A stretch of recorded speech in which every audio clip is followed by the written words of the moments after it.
Welcome to SS Public School. And students, today we will learn English grammar for class 5 to 8. And this video is the second video of sentence and third video of English grammar. Students, हम लोग पिछले video में sentence यानी वाक्य के बारे में पढ़ चुके हैं लोग।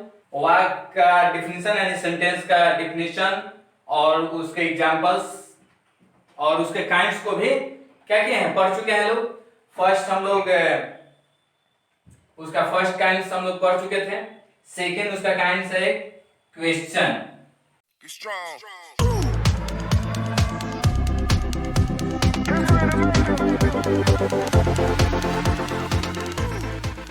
क्या है? क्वेश्चन यानी प्रश्न। आते हैं हम लोग इसमें हम लोग समझेंगे कि जो इसके पहले हम लोग जो स्टेटमेंट्स पढ़े थे उसमें देखे थे कि जो सेंटेंस था वो किस टाइप का था, या तो अफर्म कर रहा था या डेनी यानी कि सकारात्मक था या नकारात्मक था। लेकिन इस सेंटेंस में यानी कि इस सेंटेंस के काइंड्स में हम लोग पढ़ेंगे क्वेश्चंस यानी कि प्रश्नवाचक वाक्यों के बारे में। वैसे वाक्य जिससे हम लोग प्रश्न पूछते हो उस टाइप के वाक्य के बारे में हम लोग पढ़ेंगे। तो आते हैं सबसे पहले हम इस क्वेश्चन का यानी सेंटेंस का सेकंड काइंड्स क्वेश्चन, इसका सबसे पहले हम लोग समझेंगे डिफिनीशन। उसके बाद उससे संबंधित हम लोग उसका आप देख रहे हैं फॉर्मेशन ऑफ इंट्रोगेटिव सेंटेंस यानी कि हम लोग इसके फॉर्मेशन के बारे में पढ़ेंगे। उसका कितना रूप होता है, किस तरह उसे रूपांतरित किया गया है, किस तरह से हम लोग इंट्रोगेटिव सेंटेंस बनाते हैं, उसके बारे में हम लोग पढ़ेंगे। यहाँ एक और चीज समझ लें कि क्वेश्चन को हम लोग इंट्रोगेटिव भी बोलते हैं यानी कि प्रश्नवाचक भी बोलते हैं, यानी कि क्वेश्चन सेंटेंस जो होता है वो इंट्रोगेटिव ही होता है। चलिए तो आते हैं सबसे पहले हम लोग इसका डिफिनीशन समझते हैं।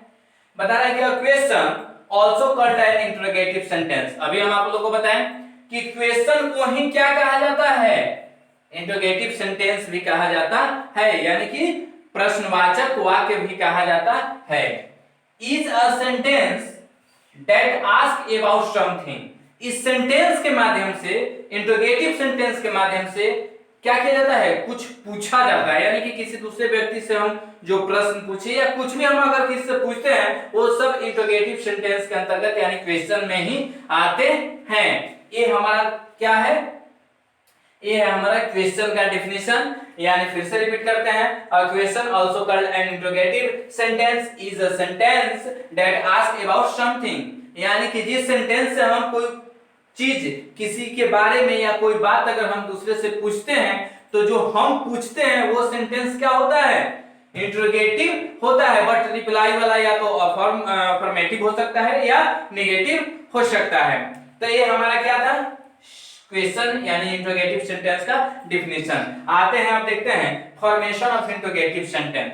फॉर्मेशन ऑफ इंट्रोगेटिव सेंटेंस का मतलब होता है प्रश्नवाचक वाक्यों का रूपांतरण, यानी प्रश्नवाचक वाक्य को बहुत रूपों में व्यक्त किया गया है, अलग अलग उसका क्या होता है, फॉर्म होता है। उन्हीं सभी फॉर्मों को हम लोग समझेंगे। चलिए तो आते हैं हम लोग, सबसे फर्स्ट हम लोग का क्या है, फॉर्मेशन है, इसको समझते हैं। Correct, statement can be changed into a question by placing the verb before the subject. यानी बता रहा है यहाँ पे देखेंगे कि a statement can be changed into a question by placing the verb before the subject। बता रहा है कि स्टेटमेंट को यानी कि या तो अफर्मेटिव सेंटेंस हो या नेगेटिव। स्टेटमेंट में हम लोग पिछले वीडियो में पढ़े हैं, स्टेटमेंट में क्या होता है, अफर्मेटिव सेंटेंस होता है और नेगेटिव सेंटेंस होता है, यानी कि वह सेंटेंस अफर्म करता है और डेनी दोनों ही बताता है। तो उसमें हम लोग समझेंगे, यहाँ पे समझेंगे बता रहा है कि अगर स्टेटमेंट कोई सेंटेंस स्टेटमेंट में हो, किसमें हो, स्टेटमेंट में हो, या तो सकारात्मक वाक्य हो या नकारात्मक वाक्य हो, उसको हम लोग किस तरह से इंट्रोगेटिव में यानी कि क्वेश्चन में चेंज करेंगे। तो यहाँ पे बता रहा है कि a statement can be change, यानी कि स्टेटमेंट परिवर्तित हो सकता है इनटू अ क्वेश्चन।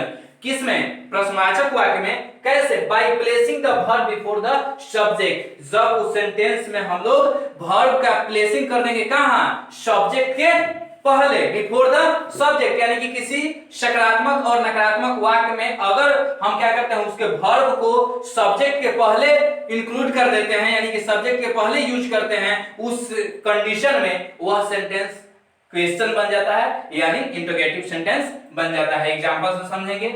यहां देख रहे हैं कि Ravi has an umbrella. Ravi के पास क्या है? एक छाता है। Ravi has an umbrella. This sentence is affirmative because this sentence affirm, यानी कि क्या कर रहा है? सकारात्मक सेंस दे रहा है। तो यहां सकारात्मक दे रहा है, तो यह क्या है? स्टेटमेंट है। अब इसमें देखते हैं कि इसमें हम लोग जो वर्ब यूज किए हैं, यहां देख रहे हैं कि कौन सा वर्ब यूज किया गया है?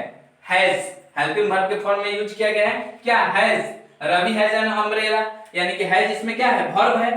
और इस वर्ब को हम लोग जो हम फर्स्ट जो फॉर्मेशन है उसके नियम के अनुसार सब्जेक्ट के पहले क्या करते हैं? उस हैज को इंक्लूड करते हैं। यहां बता रहा है कि हैज रवि एन अम्ब्रेला। अब जब यहां देखें कि हैज सब्जेक्ट की क्या हो गया? पहले ही आ गया। इस कंडीशन में देख रहे हैं कि यह सेंटेंस क्या बन गया है? क्वेश्चन, यानी इंटरोगेटिव सेंटेंस बन गया। और यानी कि यहाँ पे स्टेटमेंट में क्या था कि रवि के पास एक छाता है, लेकिन यहाँ यही सेंटेंस किस में बदल गया? इंटरोगेटिव में। यह बता रहा है कि क्या रवि के पास एक छाता है? क्या रवि के पास एक छाता है? यह क्वेश्चन में कन्वर्ट हो गया। तो यहाँ फर्स्ट फॉर्मेशन में क्या समझे हम लोग कि अगर किसी सेंटेंस का वर्ब सब्जेक्ट के पहले यूज कर देते हैं तो वह सेंटेंस क्या बन जाता है? क्वेश्चन सेंटेंस, यानी कि इंटरोगेटिव सेंटेंस बन जाता है। चलिए तो नेक्स्ट हम लोग इसका फॉर्मेशन पर आते हैं। बता रहा है if a statement has a helping verb in it. बता रहा है कि अगर किसी स्टेटमेंट में यानी कि सकारात्मक या नकारात्मक वाक्य में अगर उसका क्या हो? हेल्पिंग वर्ब हो, the position of this verb and the subject should be interchange to change it into a question. तो बता रहा है कि इसका जो सब्जेक्ट होगा और जो क्या बता रहा है? हेल्पिंग वर्ब होगा, यानी कि वर्ब होगा उसका, वो क्या हो जाएगा? आपस में इंटरचेंज हो जाएगा।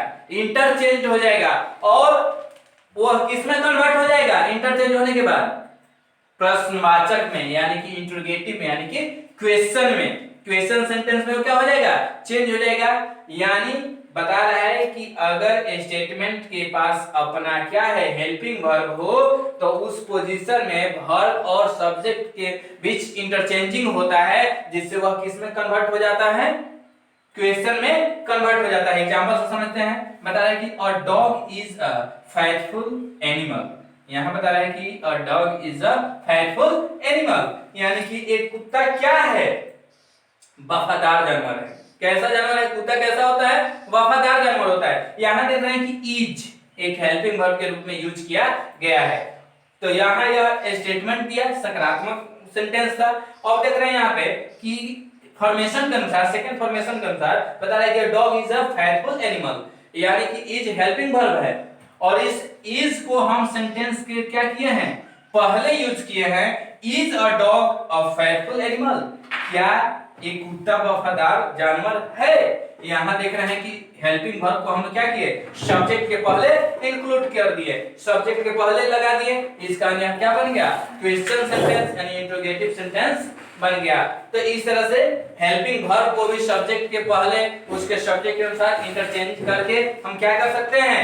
इंटरोगेटिव सेंटेंस बना सकते हैं। आगे आते हैं थर्ड फॉर्मेशन पर। बता रहा है if the man verb in a sentence is in the simple present or simple past, the helping verb do is placed at the beginning of the sentence to turn into a question। बता रहा है कि if the main verb, यानी कि जो मुख्य क्रिया होती है in a sentence, किसमें? वाक्य में, is in the simple present, अगर वह simple present tense में हो और सिंपल पास्ट टेंस में हो, द हेल्पिंग वर्ब अगर सिंपल प्रेजेंट टेंस में सेंटेंस हो और सिंपल पास्ट टेंस में हो, लेकिन वह स्टेटमेंट हो, उस कंडीशन में अगर हम उसमें क्या करते हैं? उसका हेल्पिंग वर्ब डू, यानी कि उसके हेल्पिंग वर्ब डू को क्या किया जाता है? Placed at the beginning. कहां किया जाता है? सेंटेंस के बिगिनिंग, यानी कि स्टार्टिंग में कहां कर देते हैं? ऑफ द सेंटेंस, यानी कि सेंटेंस के बिगिनिंग में, यानी कि पहले क्या करते हैं, डू का यूज करते हैं, to turn it into a question. किस लिए, यानी कि उसको टर्न करने के लिए, यानी कि उसको इंट्रोगेटिव बनाने के लिए। अगर सेंटेंस किस में हो, या तो सिंपल प्रेजेंट में हो या सिंपल पास्ट में हो, तो डू को हम सब्जेक्ट के पहले यूज करके, स्टार्टिंग में यूज करके हम उसे इंट्रोगेटिव सेंटेंस बना देते हैं। जैसे एग्जांपल से यहां समझेंगे, he flies a kite high in the sky. वह क्या करता है, पतंग को आकाश में बहुत ऊंचे तक उड़ाता है। क्या करता है, he flies a kite high in the sky. वो आकाश में पतंग को क्या करता है, बहुत ऊंचा तक उड़ाता है। यहाँ सिंपल सा दिख रहा है कि कौन सा किस टेंस में है, तो सिंपल प्रेजेंट टेंस में। किस में है, सिंपल प्रेजेंट टेंस में है। साथ में स्टेटमेंट है, because this sentence is affirm, यानी कि यह क्या कर रहा है, अफर्म कर रहा है, यानी कि सकारात्मक सेंस दे रहा है। आगे आते हैं, तो इसी का हम अगर क्वेश्चन बनाते हैं तो देखते हैं यहाँ पे डज ही। अब देखिए कि यहाँ पे डज लगा, यहाँ हम लोग फॉर्मेशन में देखे थे कि डू बता रहा है, तो ये चीज हम लोग टेंस में क्लियर कर लेंगे कि डू कहाँ यूज करते हैं और डज कहाँ यूज करते हैं। तो यहाँ पे देखते हैं कि does he fly a kite high in the sky. क्या वह आकाश में ऊंचे तक पूरा पतंग उड़ाता है। यह हमारा क्या है, क्वेश्चन सेंटेंस है। क्या है, क्वेश्चन सेंटेंस है, यानी कि यह इंट्रोगेटिव सेंस दे रहा है, यानी कि यह इंट्रोगेटिव सेंटेंस है।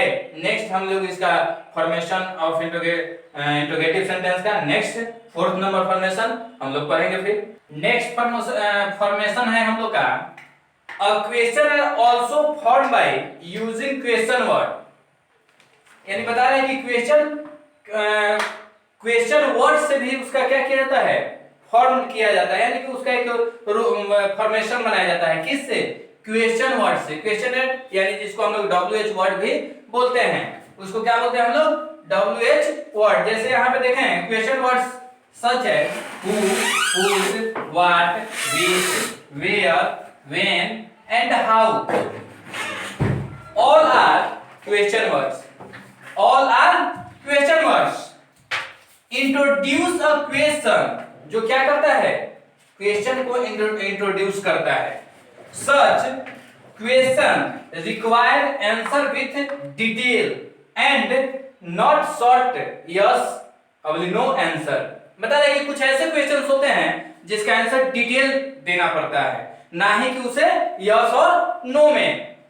These questions are written as question word plus verb plus subject. इसको एक स्ट्रक्चर के माध्यम से लिखा जाता है। क्वेश्चन वर्ड पहले लिखते हैं, तब वर्ब, तब सब्जेक्ट लिखते हैं। जैसे कि एग्जांपल से हम लोग समझ लेते हैं। क्वेश्चन वर्ड है वेयर डू यू लिव, आप कहां रहते हैं या तुम कहां रहते हो। वेयर डू यू लिव, यहां देखिए स्ट्रक्चर के माध्यम से WH वर्ड पहले आ गया, या क्वेश्चन वर्ड भी बोलते हैं। इस WH वर्ड को क्वेश्चन वर्ड भी बोला जाता है। यहां देखिए कि where WH word, do verb हो गया, यू लिव यानी कि आप कहां रहते हैं। अब यहाँ एक चीज और समझेंगे, प्रेजेंट सिंपल प्रेजेंट टेंस से लिया गया है। यहाँ वेयर डू, अगर हम लोग यहाँ पे बोले कि वेयर एक इंट्रोगेटिव सेंटेंस है, बट इस सेंटेंस का एक हेल्पिंग वर्ब भी है जो कि सब्जेक्ट के पहले यूज किया जाता है। तो यहाँ हो गया कि आप कहाँ रहते हैं, आंसर है आई लिव एट उसरी, यानी कि मैं उसरी में रहता हूँ।